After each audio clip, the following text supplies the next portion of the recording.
মানে আমি জানি যে আমরা এক সময় সঙ্গীহীন হয়ে যাব, আমাদের সাথে কেউ থাকবে না, আমরা সবাইকে হারাই ফেলবো, কিন্তু এতগুলো মানুষের জীবন চিরতরে অন্ধ পঙ্গু।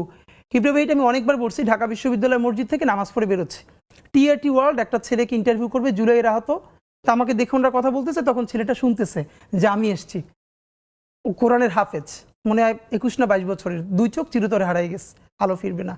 তা আমার কাঁধে হাত রেখে বললো কি যে হাদি ভাই, আমার সপ্তাহখানেকের জন্য আমার একটা চোখে একটু আলো ফিরিয়ে দেওয়া যায়?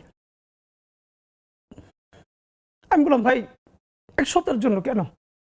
বললো ভাই অন্তত আমার মারে আমার খুব একবার দেখতে মন চায়, আমার মা আমার অনেক নিষেধ করছিল অন্তরণে যাইতে, আমি ফিরে আসার সময় মারে দেখি নাই, আমার একটাবার মন চায় আমার মারে দেখি।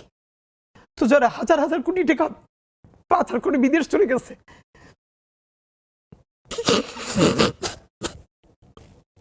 একটু সুন্দর ব্যবস্থা করেন। সরি ভাই। Please take your time.